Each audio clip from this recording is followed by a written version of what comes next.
자, 우리 서로 옆에 분들과 함께 예수님과 함께 행복하세요 하며 인사할까요?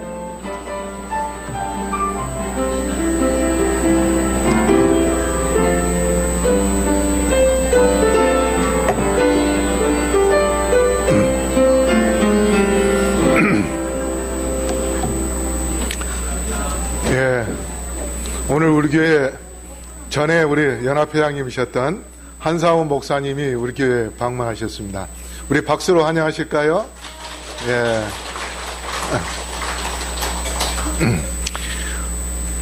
오늘 여러분에게 말씀을 드리려는 것은 마태복음 족보 이 14의 의미란 제목으로 말씀을 드리려 합니다. 마태복음 족보에 14라는 그런 숫자가 나옵니까? 안 나와요? 자, 우리 기억잘 한번 외워볼까요? 예, 시작. 사랑하는 자여, 내 영혼이 잘됨 같이 내가 범사에 잘되고 강건하기를 내가 간구하노라. 자, 본문 마태복음 1장 1절과 17절, 18절 우리 세 절을 읽어보겠습니다. 시작. 아브라함과 다윗의 자손 예수 그리스도의 세계라. 그런즉 모든 대수가 아브라함부터 다윗까지 14대요 다윗부터 바벨론으로 이거할 때까지 14대요 바벨론으로 이거한 후부터 그리스도까지 14대라. 예수 그리스도의 나심은 이러하니라. 그 모친 마리아가 요셉과 정혼하고 동거하기 전에 성령으로 잉태된 것이 나타났더니. 자, 예수님의 아버지가 누굽니까? 예. 하나님, 예. 하나님입니다. 맞습니다. 그러면 인간으로 태어났을 때에 인간으로 태어난 사람의 아버지는 누굽니까? 예, 요셉이죠. 어머니는 예, 마리아. 바로 여기에 나온 대로 그의 아버지는 요셉이고 어머니는 마리아입니다. 먼저 17절을 보면 그런즉 모든 대수가 족보에 대해서 쭉 나오면서 아브라함이 이삭을 낳고 이삭이 야곱을 낳고 이렇게 쭉 이렇게 나오는데 마지막 이렇게 정리를 하면서 17절에 그런즉 모든 대수가 아브라함부터 다윗까지 14대요 다윗부터 바벨론으로 이거할 때까지 14대요 바벨론으로 이거한 후부터 그리스도까지 14대더라. 자, 이렇게 정리를 해보면 아브라함 때부터 다윗까지 14대 다윗부터 바벨론 이거할 때까지 14대 바벨론 이거할 때부터 그리스도까지 14대. 그러면 이 14란 숫자가 어디서 나왔는가? 예, 그게 바로 다윗이라는 이름에서 나옵니다. 다윗이라는 이 히브리어는 자음인데 원래 자음에 모음이 붙으면은 의미가 달라집니다.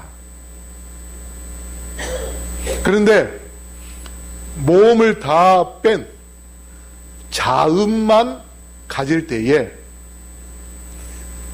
자음이 A, B, C, D 이렇게 나가면 A는 1, B는 2, C는 3 이렇게 숫자가 자음의 그 순서대로 숫자를 매기는데 다윗이라는 그 자음이 세 글자인데 바로 그 세 글자 첫 번째 디귿이 바로 4입니다.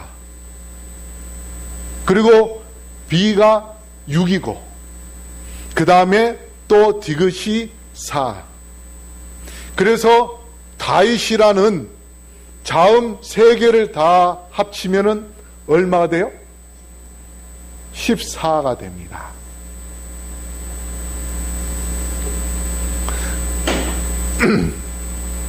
그래서 여기 14대, 14대, 14대 이렇게 3번 반복을 한 것은 지금 누구에 대하여 강조하기를 원하는가 하면 다윗에 대하여 강조하기를 원하고 있습니다. 아브라함부터 다윗까지 몇 대라? 14대라. 14라 하면은 그러면 14란 그 자체도 뭡니까? 예? 아까 다윗이 뭐라고 했어요? 14라 했잖아요. 그러면 거꾸로 14라고 하면은 그게 곧 또 뭐가 되는 겁니까? 예, 다윗이라. 그러면 아브라함부터 다윗까지 14대라 하면은 다른 말로는 또 뭐예요? 아브라함부터 다윗까지 다윗이라. 예? 그 다음에 다윗부터 바벨론 이거할 때까지 14대라 하는데 그것도 뭐예요? 다윗부터 바벨론 이거까지 다윗이라. 바벨론 이거부터 그리스도까지 14대라고 했는데 14라는 것을 또 다윗이라. 무슨 말인지 알겠죠? 그래서 계속해서 누구를 강조하고 있어요? 네, 다윗. 그러면서 마지막 바벨론 이거부터 예수라 하지 않고 그리스도까지 14대 다윗이라 그렇게 이야기를 합니다. 자, 그런데 제가 이 설교를 준비하면서 또 새로운 걸 발견을 했는데 이 다윗과 똑같은 자음이 있는 단어가 또 있습니다. 그 단어가 뭐냐면 도드라는 것입니다. 도드. 히브리어로 도드. 이것은 모음은 달라요. 모음은 다른데 자음만 볼 때는 다윗이라는 자음하고 도드라는 자음하고 똑같아요. 그래서 그것을 다 합치면 숫자로 볼 때는 다윗도 14요, 도드도 14입니다. 그런데 그 도드의 의미는 뭐냐? 가장 사랑하는 자, 또 사랑, 그 다음에 삼촌, 아저씨, 친척, 그러한 의미를 가지고 있습니다. 이것으로 볼 때에 자, 14 이것은 다윗인데 또 다른 의미로 볼 때에 내 가장 사랑하는 자, 도드라는 의미죠. 그렇죠? 도드. 내 가장 사랑하는 자, 내 가장 사랑하는 자로 그렇게 우리가 또 읽을 수가 있는 겁니다. 그래서 마태복음 3장 17절에 예수님이 요한에게 침례를 받고 난 다음에 아버지 하나님이 뭐라고 말씀하셨습니까? 이는 내 사랑하는 아들이요 내 기뻐하는 자라. 그러면 히브리어로 내 사랑하는 아들이요 할 때에 이 말을 또 뭘로 이야기할 수 있어요? 도드 이렇게 이야기할 수 있어요. 그런데 자음만 가질 때는 또 뭐라고 이야기할 수도 있는 거예요? 다윗 이야기할 수 있는 겁니다. 무슨 말인지 이해가 됐습니까? 예. 그래서 이는 내 사랑하는 아들이요 할 때에 다른 말로 또 이야기하면 내 다윗이요 내 기뻐하는 자다 이렇게 이야기할 수도 있고 또 내 14요 내 기뻐하는 자라 이렇게 이야기할 수 있는 겁니다. 이해가 됐습니까? 그래서 14를 강조한 이유는 뭐냐? 예? 족보에서 왜 14대요 그렇게 강조하는가? 성경에서 3번 강조하는 것은 아버지와 아들과 성령 하나님 3분 하나님에 대하여 나타내는 것입니다.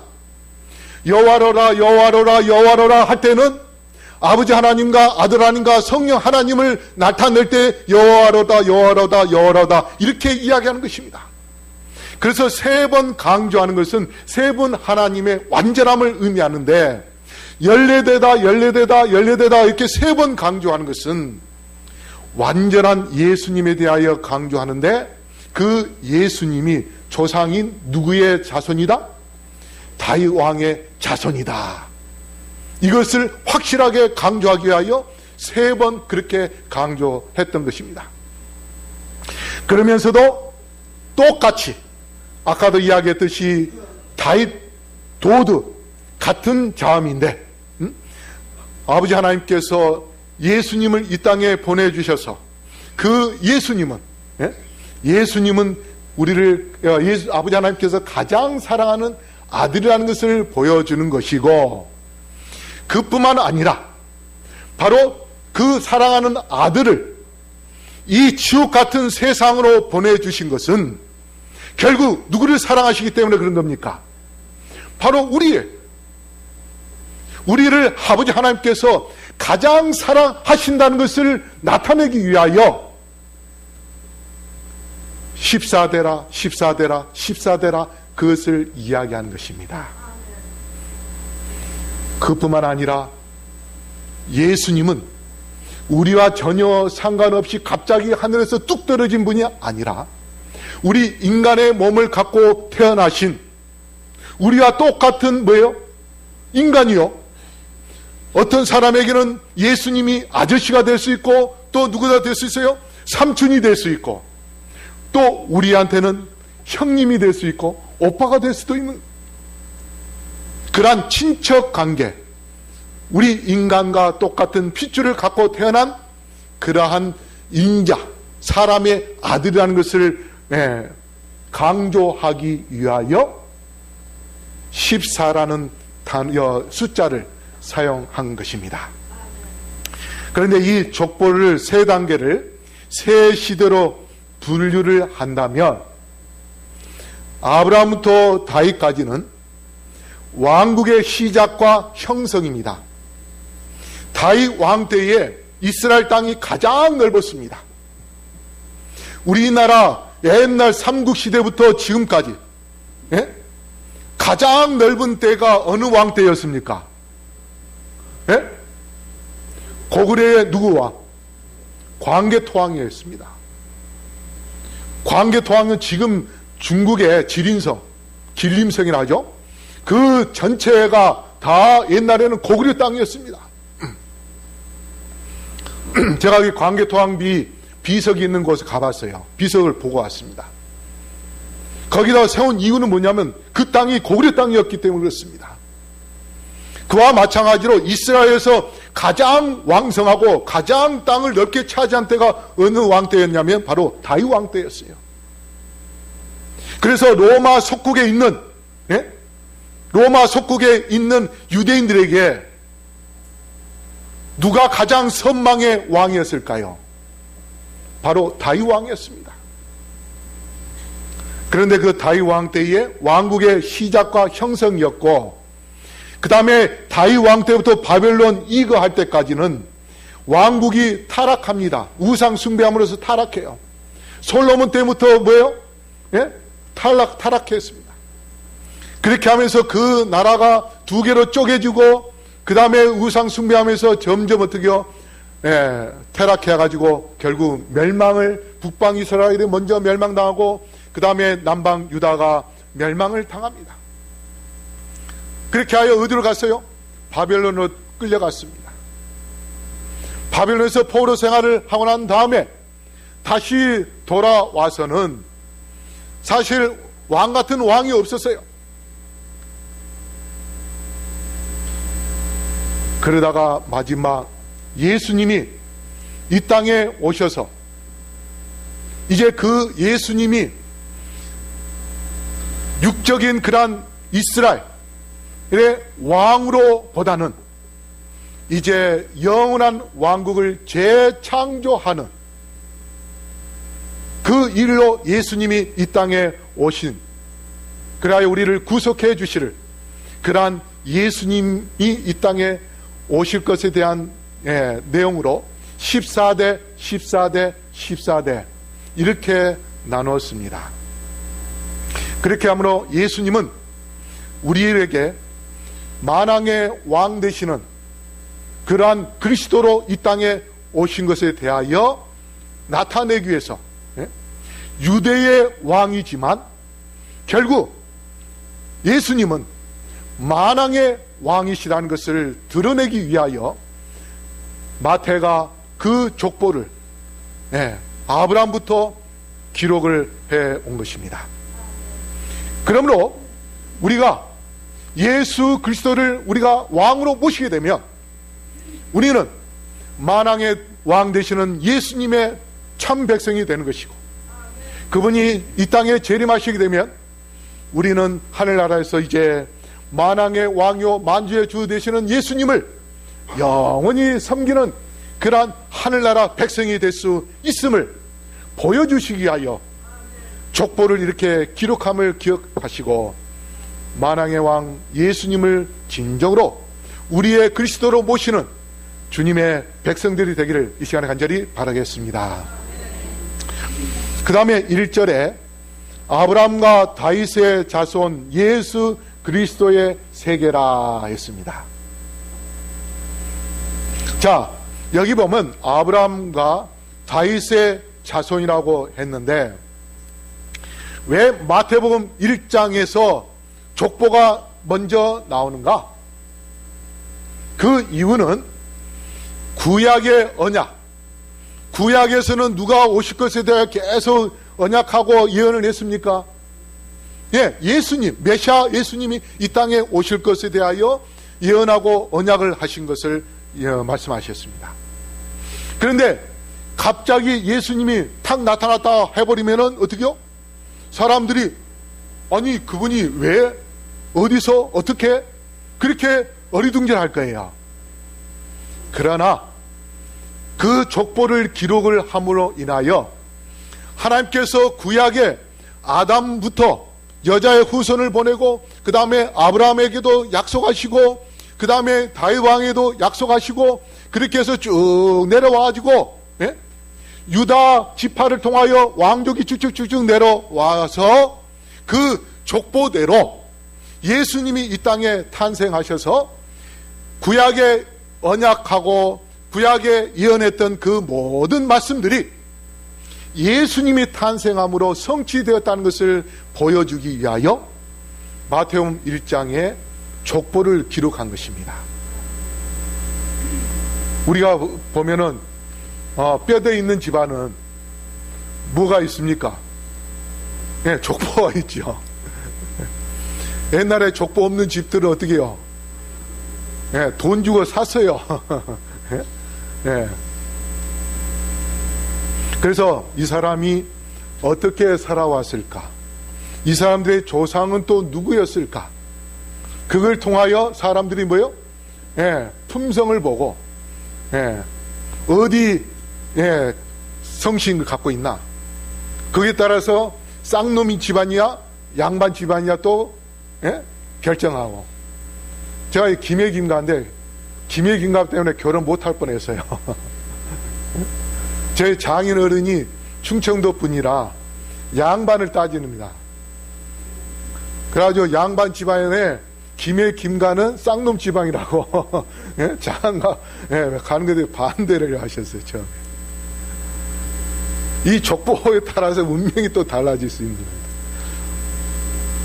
그래서 구약의 하나님의 모든 말씀이 이제 예수님이 탄생함으로 그것을 계승을 해가지고 예수님께서 어떻게 이루어 나아가는가 그거를 보여주기 위하여 족보를 만드셨고, 이제 구약의 모든 것들이 다 종료되고 이제 예수님으로부터 새 시대가 시작되었다 하는 것을 보여주시기 위하여 또 족보를 이렇게 기록을 했는데, 자, 아까도 이야기했듯이 마태복음은 유대인들을 위하여 기록을 했습니다. 그러면 유대인들은 그 마태복음을 읽을 때에 자기들이 좋아하는 그러한 조상에 대하여 이름을 거명하면 좋을까요? 싫어할까요? 좋아하겠죠. 자기들의 조상 누구? 아브라함. 믿음의 조상 아브라함. 우리가 제일 존경하는, 예? 우리가 뼈대 있다고 생각하는 그러한 아브라. 저의 그 조상은 수로 왕이에요. 그리고 제 36대 조상은 김유신 장군입니다. 예? 옛날에 내 뼈대가 조상이 김유신 장군이다. 예. 조선시대 때는 쌍놈 지방이었지만, 예? 신라 시대 때는 김유신 장군, 예? 그 유명한 장군의 후손이다. 그 자부심을 이렇게 가져요.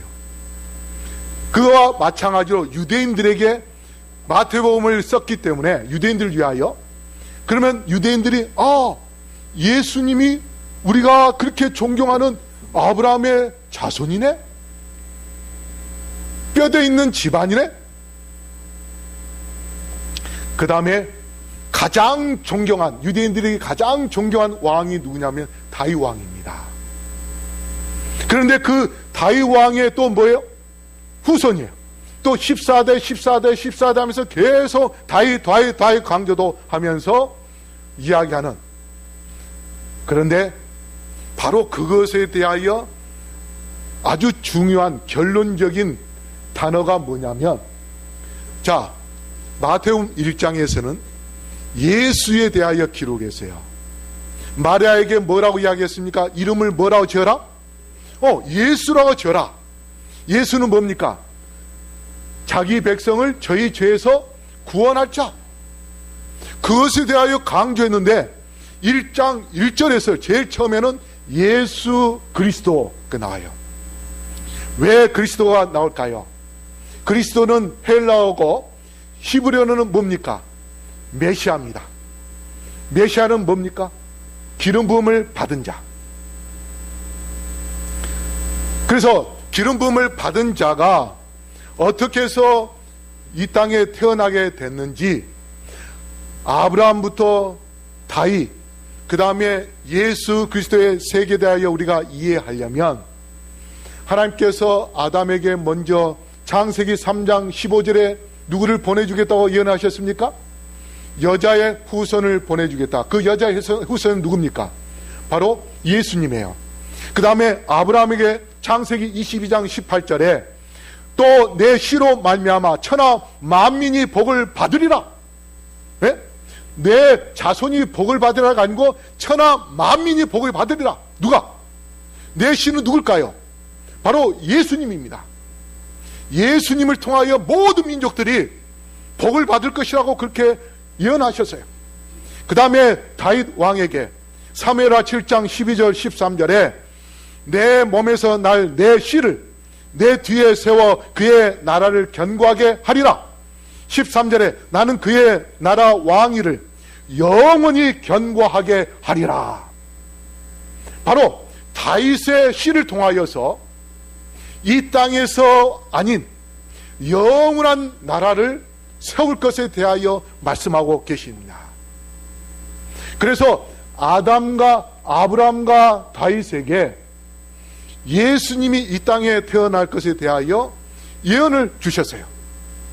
근데 그 예언이, 하나님께서 말씀하신 그 예언이 그리스도가 탄생함으로 그 예언이 맞아들었는데, 자, 아까도 이야기했듯이 14대 하면서 그리스도로 끝납니다. 이것은 뭐냐면 왕위가 결코 끊어지지 않고 계속 연결돼 왔음을 보여주고, 그러면서 아까도 이야기했듯이 14대 강조하면서 예수님은 다윗의 자손이라는 것을 강조할 뿐만 아니라 동방박사들이 헤롯 왕에게 찾아와서 뭐라고 이야기합니까? 유대인의 왕으로 나신 이가 어디 계시뇨? 그렇게 질문을 합니다. 사복음서에 바로 이 마태복음에서 예수님을 지금 뭘로 이야기하고 있어요? 왕으로 이야기하고 있습니다. 유대인의 왕, 동방박사들의 말을 인용을 해서 유대인의 왕이 어디서 나시느냐? 어디 계시느냐? 그렇게 질문을 함으로 인하여 마태가 지금 뭘 강조하고 있습니까? 예수님이 누구의 왕이다? 우리의 왕이다. 유대인의 왕이라는 것을 지금 강조하고 있는 것입니다. 그래서 14대 쭉쭉쭉 내려오면서 그 대가 다윗 왕으로부터 계속해서 내려왔는데 그 왕위가 연결되어가지고 오늘날 이 시대에 나사렛 예수는 우리의 왕으로 태어나셨다 하는 것을 보여주는 것입니다. 그러므로 예수 그리스도는 은혜의 왕이십니다. 그리고 우리가 하늘나라 가면은 이제 영광의 왕으로 우리는 영원토록 주님을 섬기는 그런 하나님의 자녀요 하나님의 백성이 될 것입니다. 그 예수님이 지금까지 2000년 동안 수많은 사람들이 고난과 핍박과 박해와 순교를 당하면서 그 예수님의 이름을 지켜 내려와가지고 오늘날 우리에게 그리스도를 믿게 함으로 인하여 우리가 하늘나라 백성이 될 수 있음을 기억하시고 우리 모두 예수님을 나의 그리스도로 모시는 주의 백성들 되기를 바라겠습니다. 그 다음 18절에 예수 그리스도의 나심은 이러하니라. 그 모친 마리아가 요셉과 정혼하고 동거하기 전에 성령으로 잉태된 것이 나타났더니, 자, 그런데 여기에 보면은 족보가 나오는데요. 왜 예수님께서 굳이 족보를 언급을 했을까? 에스라 2장 61절 62절에 보면 제사장들에 대하여 600여 명을 쭉 이름을 거명합니다. 그러면서 61절에 제사장 중에는 하바야 자손과 학고스 자손과 바르실레 자손이니 바르실레는 길르앗 사람 바르실레의 딸 중에 한 사람을 아내로 삼고 바르실레의 이름을 따른 자라. 이 사람들은 계보 중에서 자기 이름을 찾아도 얻지 못하므로 그들을 부정하게 여겨 제사장의 직분을 어떻게 해요? 행하지 못하게 하고 있습니다. 여러분, 이 족보가 있느냐 없느냐에 따라서 제사장이 될 수 있고 제사장이 될 수 없는 것이고, 제사장보다 더 높은 게 누굽니까? 왕이잖아요. 예? 왕의 자손의 그 계보 족보가 없으면 이 사람은 뭐예요? 아무것도 아니에요. 그렇기 때문에 예수님께서 다윗 왕의 자손이면서 왕이라는 걸 나타내기 위하여 족보를 나열하고 그 끊어지지 않는 족보를 계속해서 바벨론의 포로로 잡혀갔지만, 예? 그 이후로도 계속해서 연결돼서 그리스도까지 내려왔다는 것을 보여줌으로 인하여 예수님은 이렇게 족보가 있는, 예? 계통이 있는 그러한 왕이라 하는 것을 보여주었습니다. 그런데 이 족보 중에 빠진 사람이 왕이 4명이 나와요. 바로 여기에 나온 대로 아하시야, 요아스, 아마샤, 여호야기, 이 4명이 나오는데, 여러분 이세벨이 누굽니까? 누구의 부인이죠? 아합의 부인이죠. 그 아합의 부인을 이세벨을 통하여서 낳은 딸이 아달랴인데, 아달랴의 아들이 아하시야, 그 다음에 그 손자는 요아스, 증손자는 아마샤입니다. 이 3명이 악한 왕들이에요. 우상 숭배하고 하나님을 저버린 악한 왕들입니다. 그래서 하나님께서 이 3명의 이름을 빼버렸어요. 14대를 강조한 것도 필요했지만 이들을 이름을 빼버린 이유는 뭐냐? 우리가 하늘 생명책에 우리의 이름이 존재하도록 하기 위해서는 끝까지 하나님의 말씀에 순종해야 된다는 것을 보여주는 것입니다. 그 다음에 여호야김, 이 사람의 이름도 뺀 이유가 뭐냐? 이 사람은 에레미야 시대 때에 하나님의 말씀이 기록된 두루마리를 갈게 칼로 찢어버렸습니다. 하나님의 말씀을 찢어버린, 무시하고 짓밟는 그러한 사람은 결코 하나님의 생명책에 그 이름이 기록될 수 없음을 보여준 것입니다. 그래서 그 4명이 빠짐으로 인하여 예수님의 실제적인 그러한 조상들의 그 계보를 14대로 쭉쭉 내려왔습니다. 그러면 14는 어떤 숫자인가? 7의 배수입니다. 완전수입니다.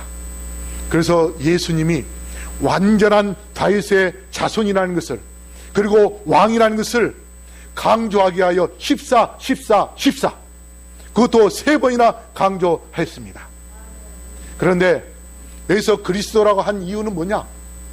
여러분 아까도 이야기했듯이 그리스도 메시아인데, 옛날에 기름 부음을 받은 자들은 어떤 사람들이었습니까? 왕이 즉위할 때에 기름 부음을 받았고, 선지자가 기름 부음을 받았고, 그 다음에 제사장이 기름 부음을 받았는데, 옛날에 제사장은 어느 지파였습니까? 레위 지파였어요.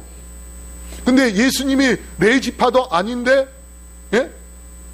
뭘 받았어요? 제사장 직분을 받았어요.